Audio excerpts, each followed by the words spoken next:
तो नमस्कार साथियों, आशा करता हूँ आप अच्छे होंगे। अपना और अपनों का ख्याल आप रख रहे होंगे। आज हमारा जो इम्पोर्टेंट विषय है चर्चा का वो है प्योर लाइन सिलेक्शन और मास सिलेक्शन के बारे में है वो जानना। तो प्योर लाइन सिलेक्शन और मास सिलेक्शन के बारे में हम जानने से पहले आपको जो पिछला लेक्चर था उसके बारे में थोड़ा सा है वो रिकॉल करवा देता हूँ। पिछले लेक्चर में हमने ये पढ़ा था कि सेल्फ जो पोलिनेटेड क्रॉप है उनमें कौन से मेथड से वो ब्रीडिंग के हमने यूज करने हैं। क्रॉस पोलिनेटेड क्रॉप है उसमें है वो कौन से ब्रीडिंग के मेथड है वो हमने है वो यूज करने हैं। और साथ में हमने ये भी पढ़ा था कि प्योर लाइन सिलेक्शन की जो थ्योरी दी थी वो जॉनसन ने दी थी फेजोलिस वल्गेरिस में, तो वो क्या थी उसके बारे में हमने जो वो पढ़ा था। आज के लेक्चर में हम लोग उस जो थ्योरी दी थी उसका ही हम थोड़ा वो रिकॉल करेंगे। साथ में हम ये भी देखेंगे कि प्योर लाइन सिलेक्शन होता है क्या है, मास सिलेक्शन होता है क्या है, इसमें क्या क्या डिफरेंस है, और लास्ट में हम थोड़ा सा डिस्कस करेंगे एग्जाम पॉइंट ऑफ व्यू से इनमें क्या क्या है वो क्वेश्चन है वो बनते हैं। तो स्टार्ट करते हैं प्योर लाइन सिलेक्शन से। तो प्योर लाइन सिलेक्शन जो थ्योरी है वो सबसे पहले है वो जॉनसन ने दी थी डेनमार्क में, और 1903 ईस्वी में है वो है वो इसने वो थ्योरी है वो की थी। किसमें दी थी ये? इन्होंने है वो फेजोलिस वल्गेरिस जो राजमा है उस पे काम कर रहे थे, तब उन्होंने है वो प्योर लाइन थ्योरी दी थी, वो जॉनसन ने दी थी। तो अब ये प्योर लाइन थ्योरी क्या होती है जो लास्ट लेक्चर में मैंने आपको बताया था, लेकिन इस लेक्चर में थोड़ा सा आपको रिकॉग्नाइज करवा देता हूँ। प्योर लाइन थ्योरी ये हेट्रोजीनियस जो पॉपुलेशन है, हेट्रोजीनियस जो कमर्शियल सीड लॉट है प्रिंसेस बीन का, उन्होंने क्या किया था जेनसन ने 1903 में डेनमार्क में, उन्होंने क्या किया जो इस मिक्स पॉपुलेशन से है वो तीन टाइप के है वो सीड उन्होंने है वो चूज किए। पहला तो जो सीड चूज किया वो लार्ज साइज वाला सीड उन्होंने चूज किया जिसका वेट था 640 मिलीग्राम। उसके बाद मीडियम साइज वाला जिसका है वो 450 मिलीग्राम। उसके बाद में सबसे छोटा साइज वाला उन्होंने सीड को चूज किया जिसका था 350 से वो मिलीग्राम। उन्होंने ऐसे करके 19 लाइन में इनको है वो लगाया। तब उन्होंने क्या ये निष्कर्ष निकाला कि जो 640 वाला जो बड़े जो साइज के जो सीड थे उनको क्या किया, फिर उन्होंने है वो दो पार्ट में डिवाइड करके हार्वेस्ट किया, एक तो लार्ज पार्ट में एक स्मॉल साइज के सीड में। उनको है वो 6-7 जनरेशन तक उन्होंने ग्रो किया। उन्होंने ये देखा कि जो बड़े वाला जो साइज था वो 6-7 जनरेशन के ग्रो करने के बाद में है वो इसका साइज है वो 640 से 680 बढ़ गया, और स्मॉलेस्ट वाला साइज था वो 690 का है वो हो गया साइज का।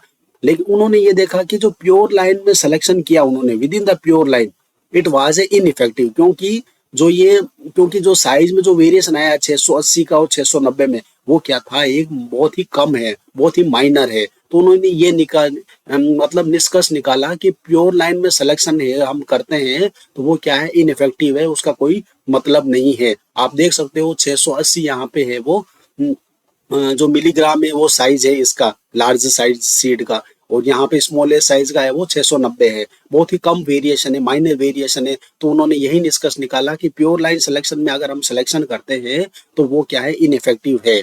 ये जो वेरिएशन आ रहा है, 10 का डिफरेंस आ रहा है, ये है वो केवल और केवल इन्वायरमेंट का ही है वो इनफैक्ट है। यहाँ पे सिलेक्शन है वो इन्होंने बोला कि यहाँ पे कमर्शियल सीड लॉट है, यहाँ पे क्या मिक्स पॉपुलेशन है, यहाँ पे अगर हम सिलेक्शन करते हैं तो वो क्या है, इफेक्टिव है, क्योंकि उसमें क्या है अलग अलग सीड्स है वो है अलग अलग साइज की, और वो सीड्स है तो यहाँ पे है वो इफेक्टिव है। पर प्योर लाइन के अंदर है वो सीड्स है वो इफेक्टिव नहीं है। उसी प्रकार से उन्होंने 450 वाले जो मिलीग्राम वाले सीड्स थे उनको है फिर उन्होंने क्या किया, उन्होंने 4 टाइप के वहां पे वो सीड्स है वो प्राप्त किए, 200, 300, 400, 500। फिर उनको 5-6 जनरेशन तक ग्रो किया तो उन्होंने देखा कि जो 300 वाले हैं उसमें 450 मिलीग्राम के सीड्स प्राप्त हो रहे हैं, 400 वाले में 451 के, 500 वाले में 558 के। तो ये 450, 451, 458, ये क्या है, डिफरेंस बहुत ही माइनर है। तो उन्होंने यहीं पर भी ये निष्कर्ष निकाला कि जो with in the pure line में जो हम सिलेक्शन करते हैं वो इनइफेक्टिव है। ये जो डिफरेंस आ रहा है 450 51 का 2-3 का,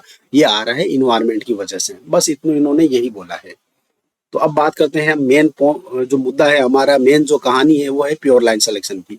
तो प्योर लाइन सिलेक्शन है वो क्या होता है? तो प्योर लाइन सिलेक्शन का मतलब होता है कि प्योर लाइन मतलब सिंगल होमोजाइगस सेल पोलिनेटेड जो प्लांट होता है वो उसको बोलते हैं हम pure line. Pure line is a single homozygous plant of cell pollinated species is known as pure line. So how this is useful? This is useful for the use as a variety. Pure line is used as a variety, as a parent in a hybridization program, right? It is studied for the mutation. तो ये कहाँ कहाँ pure line का हम use कर सकते हैं, एक तो वेराइटी के फॉर्म में भी इसका है वो यूज कर सकते हैं, और हम जब हाइब्रिडाइजेशन प्रोग्राम जब हम लगाते हैं या फिर हम हाइब्रिड किसी को बनाते हैं तो इसको है हम पेरेंट्स के रूप में भी हम इनको है वो प्योर लाइन को हम ले सकते हैं, और म्यूटेशन की स्टडीज में भी इसका है वो उपयोग हम कर सकते हैं। तो अब बात करते हैं प्योर लाइन सिलेक्शन होता है क्या है, ये कैसे कैसे है वो हम करते हैं। अब इसको थोड़ा सा सिंपल वे में मैं आपको समझाता हूँ क्या होता है प्योर लाइन सिलेक्शन। तो ये है प्रोसेस प्योर लाइन सिलेक्शन का। पहले हम क्या करते हैं, प्योर लाइन सिलेक्शन में 3 स्टेप होती है। पहले करते हैं हम selection, selection of the plant. Selection of the plant selection हम कहाँ से करेंगे, जो भी हमारे पास लोकल वेराइटी है, लोकल जीनोटाइप है, उससे हम है वो प्लांट है वो सिलेक्ट करेंगे। प्लांट है वो सिलेक्ट किस बेस पे करेंगे, हम प्लांट सिलेक्ट करेंगे मॉर्फोलॉजिकल बेस पे, लोकल उनके जो फिनोटाइपिक कैरेक्टर है उनके बेस पर हम प्लांट्स को है वो सिलेक्ट करेंगे। तो ये पहला पॉइंट हो गया, selection of the individual plants based on the morphology और phenotypic character from the local variety. Local variety से हम है वो प्लांट्स को सेलेक्ट करेंगे फिनोटाइप कैरेक्टर के बेसिस पर। उसके बाद में क्या करेंगे, उसका विजुअल इवोल्यूशन करेंगे, प्लांट्स का इवोल्यूशन करेंगे, देखेंगे कि भाई ये इसमें प्लांट्स में वो सेम कैरेक्टरिस्टिक आ रहे हैं कि नहीं आ रहे हैं, उसका विजुअल एग्जामिनेशन करेंगे। उसके बाद में हम उसको यील्ड ट्रायल उसको हम लगाएंगे, फील्ड में लगाएंगे, और लोकल के साथ उसको कंपेयर करके हम देखेंगे कि भाई जो ये वेराइटी है वो 5-6 जनरेशन तक है वो यूनिफॉर्म आ रही है, उसका यील्ड है वो उस लोकल वेराइटी के साथ है वो अच्छा है कि नहीं है। तो उस हिसाब से हम वो देखेंगे। तो ये हो गया फाइनल स्टेप। पहला स्टेप हो गया सिलेक्शन, दूसरा स्टेप हो गया इवोल्यूशन, तीसरा स्टेप हो गया यील्ड ट्रायल। अब इसको थोड़ा डिटेल में हम थोड़ा इसको हम समझते हैं कि भाई ये हम कैसे कैसे करते हैं। फॉर एग्जाम्पल सपोज हम मेरे पास कोई लोकल पॉपुलेशन, ये ओल्ड वेराइटी है मेरे पास, लोकल कोई भी जो मेरे पास ये है लोकल जो भी पॉपुलेशन है, फॉर एग्जाम्पल बाजरा की मेरे पास कोई वेराइटी है, ठीक है, आइडेंटिफाई नहीं है मेरे पास, मुझे पता नहीं है इसका नाम क्या है, सिंपली मुझे पता है कि ये यहाँ पे जो बाजरा की वैरायटी है और ये यहाँ के राजस्थान के हिसाब से या फिर गुजरात की कंडीशन में है वो ज्यादा हो रही है, लेकिन पता नहीं है नाम क्या है इस वैरायटी का। लेकिन मैंने क्या करना, प्योर लाइन वैरायटी को डेवलप करना है, मैंने क्या करना है अपनी ही वैरायटी निकालनी है। तो हमने कैसे करूंगा, तो उसका प्रोसेस है, जैसे वो लोकल वैरायटी हुई, उस लोकल वैरायटी में हमने क्या किया, 200 से 3000 पौधे, या तो 200 या फिर 3000 पौधे को है वो सिलेक्ट करूंगा। उसमें से अब वो सेलेक्ट कैसे करूंगा, फिनोटिपिकली देखूंगा कि भाई कौन सा पौधा है वो बढ़िया है। फॉर एग्जाम्पल 200 पौधे, 3000, फॉर एग्जाम्पल 10,000 पौधे हैं, ठीक है, मान लो 10,000 पौधे लगे हुए हैं, ठीक है, 10,000 में से मैंने 3000 पौधे सेलेक्ट कर लिए, किस बेसिस पर, उसकी मॉर्फोलॉजिकल बेसिस पे, उनकी हाइट, जो लीफ का जो साइज है, कलर है, और उसमें जो स्टेम का जो डायमीटर है, तने का जो गर्थ है, उसके बाद में फ्लावर का जो कलर है, सीड का जो साइज है, अंदर फ्रूट का डेवलपमेंट है, वो सारा मिला के उसकी जो फ्लावरिंग हैबिट्स है, प्लांट हाइट है, वो सब मिला के मैंने प्लांट्स है वो 200 से 3000 पौधे है वो इसमें उसमें से मैंने है वो बढ़िया बढ़िया पौधे है वो सेलेक्ट कर दिए, हर एक पौधे को अलग अलग से, ठीक है, सेलेक्ट कर दिया, टैग कर दिया उसको। फिर उसके बाद में उसके जो बीज बनेंगे, उस बीज को अलग अलग पौधों में, जैसे 200 पौधे सेलेक्ट किए तो 200 थैलियां लेके आऊंगा, पैकेट लेके आऊंगा, उस 200 में से अलग अलग नंबर दे दूंगा, प्लांट 1, प्लांट 2, प्लांट 3, प्लांट 4, ऐसा ऐसा करके 200 तक। और उस हर एक प्लांट की जो थैली है ना, उसमें हर एक प्लांट के जो बीज, जैसे एक प्लांट है, एक प्लांट में 200 बीज आए तो उस 200 बीज को उस थैली में डाल दूंगा। अगला प्लांट है उसमें 300 आए तो 300 उस बैग में है वो मैं डाल दूंगा। फिर अगला 400 है तो 400 उस बैग में डाल दूंगा, ठीक है। फिर अगले साल, फिर नेक्स्ट ईयर क्या करेंगे हम, नेक्स्ट ईयर क्या करेंगे, उसको क्या है, हर एक प्लांट को अलग अलग लाइन में लगाएंगे। जैसे 200 प्लांट सेलेक्ट किए तो 200 का पहला है तो पहले को यहाँ पे लाइन में लगा दिया, इसके कितने पौधे सेलेक्ट, इसमें इसमें कितने सीड आए, मुझे 200 सीड आए तो उसको एक लाइन में हमने 200 लगा दिए। अगले के मान लो 300 आए तो 300 के वो मैंने लगा दिए। अगले पौधे के मान लो 400 सीड आए तो 400 के यहाँ लगा दिए। हर एक को मैंने उसको है वो अलग अलग प्रोजेनी में उसको है वो लगा दिया। इसको बोलते हैं इंडिविजुअल प्लांट प्रोजेनी रो टेस्ट। इंडिविजुअल प्लांट प्रोजेनी को है मैंने सेलेक्ट कर लिया। अब ये ग्रो हो गए, ग्रो हो रहे, जब ये ग्रो हो रहे हैं तो मैं इसमें क्या करूंगा, इसमें जब फ्लावरिंग स्टेज आएगी, हार्वेस्टिंग स्टेज आएगी तो उस टाइम पे मैं इसका इवोल्यूशन करूंगा, डाटा में लिखूंगा कि कौन सा है वो लाइन बढ़िया परफॉर्म कर रही है। फॉर एग्जांपल ये 1 2 3 4 5 6 लाइन है, 6 लाइन है वो बढ़िया परफॉर्म कर रही है, बढ़िया कंपेयर टू इनके लाइनों के। अब ये 6 लाइन कैसे मैं इवोल्यूएट करूंगा, प्लांट हाइट इनका बढ़िया है, नंबर ऑफ लीफ भी इनकी बढ़िया है, स्टेम डायमीटर भी इसका बढ़िया है, पत्तियों का भार भी इसका अच्छा है, लीफ एरिया भी इसका अच्छा है, फ्रूट का जो डेवलपमेंट आ रहा है वो भी उसका अच्छा है, उसके बाद में नंबर ऑफ सीड उसमें फ्रूट में वो भी बढ़िया है। ये सारा ही अगर इससे कंपेयर टू सुपीरियर हुआ तो मैं इन 6 लाइनों को है वो सेलेक्ट कर दूंगा, इनको है वो मैं रिजेक्ट कर दूंगा, इन लाइनों को है वो है मैं रिजेक्ट कर दूंगा। अब इस अगर जरूरत पड़ी अगर और भी लगा के हम लोग इसको और भी लगा सकते हैं तो एक अगला साल इसको और भी ऐसा कैसा हम लगा सकते हैं। ठीक है, तो ये हमने इंडिविजुअल प्लांट प्रोजेनी रो में हमने है वो सारी रो है सेलेक्ट कर दी। सेलेक्ट करने के बाद में सारे सीड्स को हमने लग गया ये यूनिफॉर्म सीड है, ये सब बढ़िया है। हमने इन सीड्स को कर दिया मिक्स कर दिया, इन सीड को हमने क्या कर दिया मिक्स हमने है वो कर दिया। ठीक है, हमने मिक्स कर दिया। मिक्स करने के बाद में हमने क्या किया इसको है वो प्रीलिमिनरी यील्ड ट्रायल के लिए है वो लगा दिया। प्रीलिमिनरी यील्ड ट्रायल का मतलब होता है पीवाईटी टेस्ट का मतलब होता है कि जो हमारी जो वैरायटी है उसको है वो मतलब लोकल है जो हमारी वैरायटी है उसके साथ है वो हम टेस्ट करेंगे कि भाई जो जो भी उसको है वो प्रीलिमिनरी यील्ड ट्रायल का मतलब होता है कि जो हमारी जो बढ़िया ये आई है ना ये वाली ये जो 6 लाइन है वो बढ़िया आई है ना, उसको हम क्या करेंगे उसको हम आरबीडी के डिजाइन से जैसे को for example randomise block design पूरा रिसर्च के हिसाब से आरबीडी रैंडमाइज ब्लॉक डिजाइन के हिसाब से लगा देंगे, या फिर इसको फिर हम लगाएंगे रेप्लिकेशन के हिसाब से 3-3 रेप्लिकेशन के हिसाब से 4-4 रेप्लिकेशन के हिसाब से वो सारा है वो डिजाइन लेआउट करके इसको हम है वो प्रीलिमिनरी यील्ड के ट्रायल के साथ हम इसको है वो लगा देंगे। ठीक है, ये लगा दिया। और अब इसमें से जो बढ़िया हमारी प्रोजेनी होगी उसमें हम क्या करेंगे उसको हम है वो सिलेक्ट कर लेंगे। जो प्रीलिमिनरी यील्ड ट्रायल लगाया उसमें जो हमारी बढ़िया जो होगी प्रोजेनी फॉर एग्जांपल रेप्लिकेशन हमने लगाया है ना उसमें बढ़िया हुई उसको हम क्या करेंगे आगे वो तीसरे ईयर में है वो सेलेक्ट कर लेंगे। ठीक है, फिर हम क्या करेंगे इसको है यहाँ तक हमारा काम हो गया, यहाँ तक हमारा कोई भी ब्रीडर वैरायटी को डेवलप करता है यहाँ तक काम होता है। उसके बाद में जो डेटा होता है हमारा उस डेटा को है वो हमारी जो नेशनल वैरायटी रिलीज कमेटी है वो स्टेट वैरायटी रिलीज कमेटी उनको है वो हमें डेटा को है वो सबमिट करना होता है। जैसे ही वो डेटा को सबमिट करते हैं फिर वो लोग क्या करेंगे रेप्लिकेटेड यील्ड ट्रायल में लगाएंगे। रेप्लिकेटेड का मतलब होता है इन्हीं का जो हमारा जो बेस्ट जो ये आया ना प्रोजेनी यहाँ के जो डेटा है उनके सीड को रेप्लिकेशन के हिसाब से वो और ज्यादा है वो उसमें एक्यूरेसी के लिए है वो लगाएंगे कि भाई रेप्लिकेटेड यील्ड ट्रायल किसके साथ लगाएंगे लोकल जो भी वैरायटी होगी उनके साथ है वो लगाएंगे। तो इसके लिए जो हमारी एक एजेंसी होती है हमारे इंडिया में एआईसीआरपी एक एजेंसी है एआईसीआरपी उस एजेंसी के थ्रू है वो लगता है AI all India coordinated research project. For example अगर मेज का है तो मेज का लगेगा, राइस है तो राइस का होगा, अलग अलग इसके इंडिया में है वो सेंटर बने होते हैं। तो ये हमारे सीड्स को हमने इनको यहाँ पे सबमिट किया सीड, तो ये सीड्स है वो अलग अलग जोन में है वो भेज देंगे उस सीड्स को। वो इसलिए भेजेंगे ताकि वैरायटी को टेस्ट कर सकेंगे भाई अलग अलग लोकेशन में कि ये वैरायटी जो आपने डेवलप की है वो लोकेशन में हिसाब से है वो परफॉर्म कर रही है कि नहीं कर रही है उधर। जैसे फॉर एग्जांपल मैंने राजस्थान की कोई बाजरा की वैरायटी बनाई है वो यहाँ के लोकल के हिसाब से मैंने बना दी। अब वो वैरायटी है वो अलग अलग बाजरा के अलग अलग रीजन के हिसाब से वो एआईसीआरपी उनको भेजेगा। फॉर एग्जांपल तमिलनाडु में भेज दिया, हैदराबाद में भेज दिया उसको, फिर एक को गुजरात में भेज दिया, अलग अलग ट्रायल में भेज दिया। वहां पे वो लोग वहां की जो लोकल वेराइटी होगी उनके साथ है वो चेक लगाया जाएगा। 2 टाइप के चेक लगेंगे।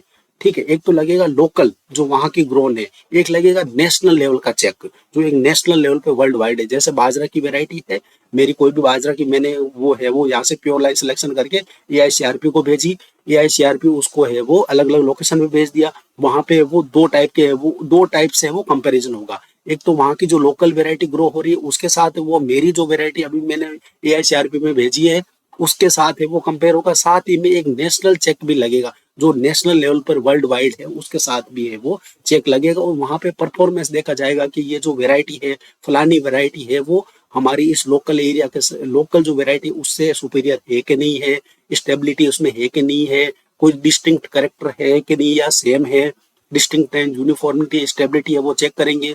उसके बाद में है वो जो हमारी नेशनल वैरायटी उनके साथ है वो चेक करेंगे। तो इस हिसाब से वो चेक करके है वो फिर है वो वैरायटी को है वो रिकमेंड करेंगे। अगर मान लो अगर लोकल के साथ वहाँ के साथ है वो बढ़िया वैरायटी हमारी नहीं आई, कोई जरूरी नहीं है वो आना, ऐसा नहीं है कि वो आपका है वो ये वैरायटी रिजेक्ट हो जाएगी, नहीं, कोई जरूर नहीं आना, क्योंकि ऑब्वियसली बात है मैंने राजस्थान में वैरायटी को डेवलप किया, तो अगर मान लो हैदराबाद में वहाँ पे AICRP वाले भेजेंगे तो वहाँ पे तो वैरायटी का मेरा यील्ड है वो कम आएगी। ये तो क्वेश्चन होता ही है, आमतौर पर ये ब्रीडर का क्वेश्चन होता है। वो वहां पे तो वैरायटी का जो हमारा जो यील्ड है वो कम आएगा, क्योंकि उनके लिए वो ग्रोइंग कंडीशन ही नहीं है। बाजरा है, बाजरा को अगर मान लो तमिलनाडु में भेज दिया, कोई कोयम्बतूर में भेज दिया, तो कोई जरूरी थोड़ी है राजस्थान में जो जितना उत्पादन बाजरा करेगा वो वहां पे करेगा। वहां की क्लाइमेटिक कंडीशन अलग है, इन्वायरमेंट फैक्टर का भी अलग रोल होता है। हाँ, वहाँ की लोकल वेराइटी से वो कोई जरूरी नहीं है वो हो सकता है वो सुपीरियर हो इन्फीरियर भी हो, वो अलग अलग, इसीलिए तो वो अलग अलग जो AICRP वो भेजती है। ठीक है ना। तो फिर अगर मान लो वो वहां पे उस हिसाब से वो बढ़िया परफॉर्म नहीं करेगी, वहां पे बढ़िया परफॉर्म मान लो नहीं आई है, लोकल के साथ भी बढ़िया नहीं आई है हमारी बाजरा की वैरायटी, अच्छी नहीं आई है, और नेशनल भी नहीं आई है, तो फिर वो लोग क्या करेंगे, हमारी जो जहाँ पे मैंने डेवलप की वहां के सेंटर में भेजेंगे। वहां के सेंटर में देखेंगे बढ़िया है कि नहीं है। वहां के सेंटर में अगर बढ़िया आ गई तो फिर वो ये जो वैरायटी रिलीज कमेटी है, national variety release committee, state variety release committee, तो स्टेट वैरायटी रिलीज कमेटी है वो नोटिफिकेशन दे देगी कि ये वैरायटी है वो, ये आपकी राय जो बाजरा की वैरायटी है वो north west region of Rajasthan या फिर बीकानेर डिस्ट्रिक्ट ऑफ राजस्थान यहाँ के लिए है वो सुटेबल है, तो वो वैरायटी हमारी है वो लोकली है वो रजिस्टर्ड हो जाएगी, मतलब वैरायटी हमारी बन जाएगी, लेकिन एक लोकल एरिया में या फिर उस एरिया स्पेसिफिक हो जाएगी। अगर वही वैरायटी हमारे नेशनल लेवल से भी सुपीरियर आ गई, उसके चेक से भी बढ़िया आ गई, तो फिर वो वैरायटी क्या हो जाएगी एक पूरे नेशनल लेवल पर हमारी है वो रिकॉग्नाइजेशन हो जाएगी, और इसी तरह से वो वैरायटी को है वो रिलीज है वो कर दिया जाएगा। तो ये प्रोसेस जो होगा वो 4 से 7 ईयर के बीच में होगा, मतलब तीजे जो जो थर्ड ईयर में हमने डाटा को सबमिट किया, हमने वैरायटी को सबमिट की AICRP को, all India coordinated research project, ये अलग अलग क्रॉप के लिए अलग अलग होता है, उसको हमने तीसरे ईयर में सबमिट करा दिया हमारे डेटा को। लेकिन जो चौथा पांचवा छठा सातवां 4 साल तक ये मल्टी लोकेशनल ट्रायल पर अलग अलग वेराइटी के साथ वो है वो जो वहाँ के जो लोकल जो चेक होगा और जो नेशनल वेराइटी होगी उनके साथ हमारी वेराइटी का कंपैरिजन किया जाएगा 4-5 साल तक। ठीक है, 4-5 साल तक वेराइटी को कम वो किया जाएगा, मल्टी लोकेशनल रील ट्रायल में लगाया जाएगा। फिर उसके बाद में है वो 8th ईयर में है वो जो बढ़िया वेराइटी होगी उसको है वो रिलीज के लिए वो भेज दिया जाएगा। फिर उसके बाद में क्या होगा, सीड मल्टीप्लिकेशन होगा। सीड मल्टीप्लिकेशन का मतलब होगा जो हमें वेराइटी मिली वो न्यूक्लियस सीड होगा, न्यूक्लियस से फिर हम क्या बनाएंगे, ब्रीडर सीड बनाएंगे, ब्रीडर से फिर हम क्या बनाएंगे, फाउंडेशन सीड बनाएंगे, फाउंडेशन सीड से हम क्या बनाएंगे, सर्टिफाइड सीड बनाएंगे, और सर्टिफाइड सीड है वो मार्केट में है वो अलग अलग है वो पैकेट में के रूप में है वो बिकेगा। तो this is called as all about pure line selection. Pure line selection में 3 ही पॉइंट याद रखने हैं, सिलेक्शन करना है पहले लोकल जीनोटाइप को, फिर उसके बाद में विजुअल इवोल्यूशन करना है, उसके बाद में है वो यील्ड ट्रायल है वो लगाना है, उसके बाद में वैरायटी है वो रिलीज है वो होएगी। तो दी अभी इसमें मुझे लगता है आपको अब कोई कंफ्यूजन नहीं होना चाहिए, प्योर लाइन सिलेक्शन है वो क्या होता है। तो प्योर लाइन सिलेक्शन का मतलब आपको समझ में आ गया। अब बात करते हैं मास सिलेक्शन की। तो मास सिलेक्शन की बात करते हैं तो मास सिलेक्शन में हम क्या करते हैं, वही जो मिक्स पॉपुलेशन है हमने क्या है, जैसे लोकल जो भी वैरायटी है जीनोटाइप है उससे हमने क्या किया, 200 से 2000 पौधे है वो सेलेक्ट हमने कर लिए सपोज। ठीक है, 2000 पौधे सेलेक्ट कर लिए बेस्ड ऑन दी मॉर्फोलॉजी। अच्छे अच्छे जो पौधे होंगे, जो ग्रोथ जिसकी हैबिट अच्छी हो, फ्लावर कलर जिसका अच्छा हो, सेम हो, फ्रूट है फ्रूटिंग हैबिट अच्छी हो, नंबर ऑफ सीड जिसमें अच्छे हो, उस हिसाब से हमने पौधे को है वो सेलेक्ट है वो कर लिए। उसके बाद में पौधे को सिलेक्ट करने के बाद में हमने क्या किया, प्योर लाइन में इंडिविजुअल प्लांट प्रोजेनी यहाँ पे लगाई थी। प्योर लाइन में क्या किया, पौधे को सिलेक्ट किया, उसके बाद में क्या किया, उसको मिक्स नहीं किया, हर एक पौधे को अलग अलग थैलियों में पैकेट में पैक किया था और अलग अलग में लगाया था। इसमें इसमें हम क्या करते हैं, जैसे ही हमने पौधों को सिलेक्ट किया सारों को हम क्या कर देते हैं, कंपोज कर देते हैं, मिक्स कर देते हैं, अलग अलग नहीं लगाते हैं। और उसमें क्या किया जाता है, फिर उसको है डायरेक्ट प्रीलिमिनरी यील्ड ट्रायल नहीं लगा के डायरेक्ट ही हम क्या करते हैं इसको उसको है मतलब उसमें प्रोजेनी प्लांट प्रोजेनी रोम टेस्ट में नहीं लगा के डायरेक्ट हम प्रीलिमिनरी यील्ड ट्रायल में है इसको हम लगा देते हैं, मतलब कंपैरिजन करते हैं लोकल के साथ। फिर उसी प्रकार से फिर है वो मल्टी लोकेशन यील्ड ट्रायल लगाते हैं अलग अलग AICRP। यहाँ तक हमारा काम हो गया। फिर उसके बाद में हम ये लोग सीड है वो हम सबमिट, वो सेम प्रोसेस है, बस इसमें ये याद रखना कि इसमें है वो प्रोजेनी प्लांट प्रोजेनी रो टेस्ट हम नहीं करते हैं, सीधा सीड्स को लेते हैं, वो सारे सीड्स को जो भी प्लांट्स होंगे वो सारे को मिक्स कर देंगे अलग अलग थैलियों में, उसको अलग अलग नहीं करके प्रोजेनी टेस्ट हम नहीं लगाएंगे, क्योंकि हेट्रोजेनियस पॉपुलेशन है। तो सीधा ही हम लोग इसको है वो प्रीलिमिनरी यील्ड ट्रायल में वो टेस्ट कर देंगे, जो भी हमारी लोकल जो वेराइटी होगी उसके साथ हम कंपैरिजन करेंगे, उसके साथ हमारे डाटा बढ़िया आए, उसके बाद हमने क्या करना है, एआईसीआरपी को है वो एआईसीआरपी को है वो हमने है वो सबमिट है वो डाटा वो करवा देने हैं। फिर एआईसीआरपी क्या करेगी, अलग अलग लोकेशन पे उसको भेजेगी, जहाँ पे एआईसीआरपी के जो सेंटर होंगे, आईसीआर के जो सेंटर होंगे वहां पे इस सीड्स को भेजेगी, और सीड्स को भेजने के बाद वहां पे है वो एक लोकल जो है वे वहां की जो ग्रो हो रही है लोकल वेराइटी के साथ, और एक नेशनल वेराइटी के साथ है वो टेस्ट होगा। अगर वहां पे बढ़िया परफॉर्मेंस आ गई फिर उसको वो क्या है रिलीज कर देंगे, वहां पे परफॉर्मेंस नहीं आई तो भी चिंता की बात नहीं है, फिर वो लोग क्या करेंगे, हमारी राजस्थान की कंडीशन है वहां पर है वो नेशनल जो स्टेट वेराइटी रिलीज कमेटी है उसको सौंप देंगे, फिर वो लोग यहाँ पे जो जहाँ का जो आईसीआर का इंस्टीट्यूट होगा वहां वहां पे वो ट्रायल लगाएंगे, देखेंगे कि भाई हाँ ये यहाँ पर तो सुटेबल है कि नहीं, इस एरिया में तो सुटेबल है क्या, अगर उस एरिया में वो सुटेबल हुई तो हमारी वेराइटी है वो रिलीज हो जाएगी, और अगर उस एरिया में भी वो सुटेबल नहीं हुई तो हमारी वेराइटी है वो रिलीज नहीं होगी। तो बस मास सिलेक्शन में इतना ही करना है कि यहाँ पे प्रीलिमिनरी जो क्या बोलते हैं इसको प्लांट प्रोजेनी रो में टेस्ट नहीं करते हैं, इसमें जो मास सिलेक्शन में नहीं करते हैं, जबकि प्योर लाइन में है वो करते हैं। ठीक है, अब थोड़ा कंपैरिजन की भी बात कर लेते हैं। क्या है जो प्योर लाइन सिलेक्शन होता है वो क्या होता है, प्योर लाइन सिलेक्शन हम लोग करते हैं सेल्फ पोलिनेटेड क्रॉप में। ठीक है, प्योर लाइन सिलेक्शन हम लोग करते हैं सेल्फ पोलिनेटेड क्रॉप में, जबकि ये हम करते हैं क्रॉस पोलिनेटेड क्रॉप में। और जो प्योर लाइन सिलेक्शन होता है वो क्या होता है, अब वो मैंने आपको बता दिया कि जो सिलेक्शन होता है प्योर लाइन में वो क्या होता है, इनइफेक्टिव होता है, यही तो बताया था जेनसन ने प्योर लाइन थ्योरी में। जबकि मास सिलेक्शन क्या होता है, हेट्रोजाइगस पॉपुलेशन से लेते हैं तो वो क्या होता है, इफेक्टिव होता है। और प्योर लाइन सिलेक्शन क्या होता है, हाईली क्या होती है, यूनिफॉर्म होती है, क्योंकि variation with in the pure line is purely environment, ये यूनिफॉर्म होती है। और जबकि ये क्या होती है, ये यूनिफॉर्म है वो रिलेटिवली यूनिफॉर्म होती है, इतनी यूनिफॉर्म है वो नहीं होती है। और प्योर लाइन सिलेक्शन में क्या होता है, प्रोजेनी टेस्ट हम वो करते हैं, जबकि है वो इसमें मास सिलेक्शन में है वो प्रोजेनी टेस्ट है वो हम नहीं करते हैं। जबकि यही मेन डिफरेंस है एक तो इसमें और प्योर लाइन में और मास सिलेक्शन में। और प्योर लाइन सिलेक्शन में क्या होता है, greatest improvement over the original population, जबकि इसमें क्या होता है, inferior to the best pure line. और एक मैंने डिफरेंस बता ही दिया था, प्योर लाइन सिलेक्शन में वो सेल्फ पोलिनेटेड में होता है, जबकि यह वो क्रॉस पोलिनेशन में होता है। प्योर लाइन सिलेक्शन को करने में हमें कितना साल लगता है, 9 से 10 साल लगते हैं, जबकि मास सिलेक्शन में है वो कम टाइम लगता है, 5 से 7 साल है वो हमें है वो लगता है। तो ये है मेनली डिफरेंस होता है। और अब बात कर लेते हैं प्योर लाइन सिलेक्शन और मास सिलेक्शन से है वो क्या क्या हम उसका है वो एडवांटेज थोड़ा अलग से थोड़ा डिस्कस कर लेते हैं इसकी एप्लीकेशन के बारे में। तो प्योर लाइन सिलेक्शन क्या करता है, हमारी जो क्या करता है, जो लोकल वैरायटी होती है, लोकल वैरायटी जो हमने सेलेक्ट की थी उसमें इंप्रूवमेंट करता है। ठीक है, हमने जो लोकल वैरायटी सेलेक्ट की उसमें हम बेस्ड ऑन दी फिनोलॉजिकल कैरेक्टर उसमें हम सेलेक्ट करके हम अपनी वैरायटी निकालेंगे, तो उसमें एक हम इंप्रूवमेंट कर रहे हैं।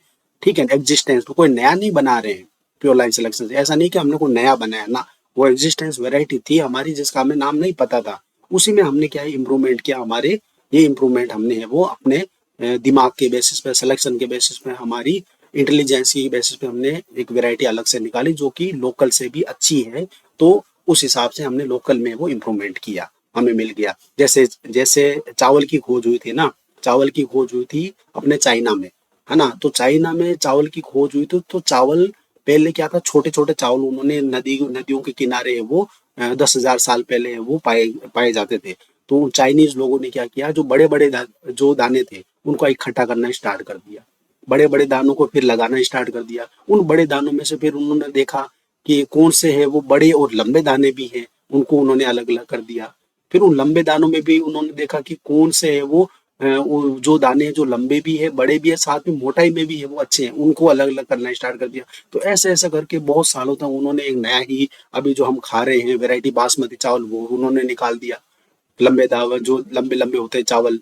ठीक है ना। तो ये उन्होंने अपने सिलेक्शन के बहुत सारे पीरियड ओवर द ईयर्स उनके सूझबूझ से उन्होंने वो सिलेक्शन से वो कर दिया।